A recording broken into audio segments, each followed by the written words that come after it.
you strong, firm, and steadfast. Amen. So regardless of what you are going through, regardless of what you are going through, when God brings you out of it, you are going to be like a gold. Amen. If you don't put a gold in the furnace, you are not going to see the beauty. Hello? So, at times God will allow you to go through the furnace of life. Say furnace of life. Furnace of life. Furnace of life. Is to take the dirty out of you. Yes. To make the beauty to come out. Yes. Before you can drink the grape juice, you have to put pressure on the grape. Yes. And bring and extract the juice out. Yes. There are some juice in you that people cannot see. Yes. But when prayer is on that grape, it releases the juice. And that's after you come out of that problem, you will now have a testimony. The test will now become a testimony. The mess you can't become the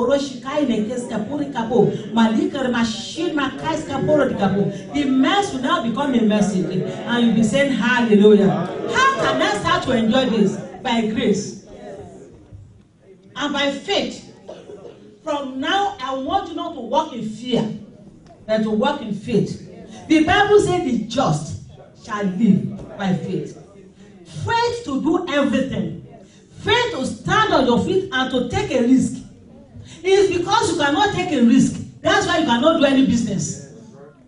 You say, I'm not a risky person. Like someone supposed to do their care, does not want to risk. You need to take a risk.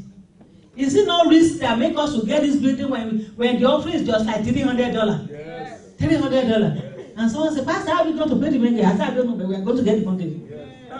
And when we get the same faith now, we take us to go and get a big warehouse that can seat 5,000 people. The same God that saw this two, the same God will see us through. So rise up in your spirit and start to take a step.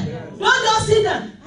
You know what, to do a business, to travel to Australia, to travel to Switzerland, I'm a quiet person. I don't want to go nowhere. You see, I'm too beautiful. I don't want nothing to stay me. You need to get yourself out of that comfort zone. And get yourself do something. Lay your hand on something. Bible says, God, your hand shall be profitable. What about when you don't lay hand on nothing?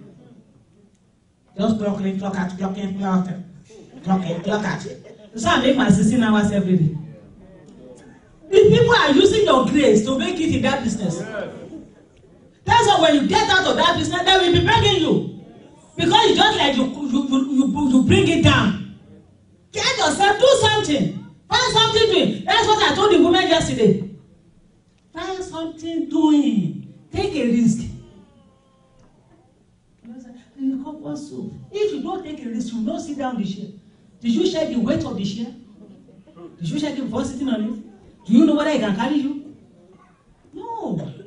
Have you gone to any bank and said, let me see your document? Whether you are a federal insured bank, whether you are, I want to see your document before I can bank here. Have anybody of you said that? You just go there. Whether they will close tomorrow, you don't even know. Each can do that to bank. Why can't you do that to God? Why can't you just entrust everything you to God? It is out of lack of confidence in God that can make you to say you cannot trust God with your finances. Lack of confidence. The God that can bless you above your imagination. He said, put $100 of your 1,000. You put it here. It's just like when you give a cake to those children and say, give me the cake, but he will put it in. And you know you can just take the whole of him or her and put the cake out of her hand. Hello? If you want me to try it, I can try it. They are the children room. Just give them something. And I say, can I have it back?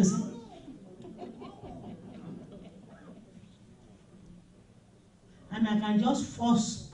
Don't you know God can force anything out of you too? They just want you to take that decision. Because you know by not doing that, you don't want more blessing. If you want more blessing, you trust him with your circumstances. Let us rise up. I'm able to deliver with this. By 1:30 we are already here.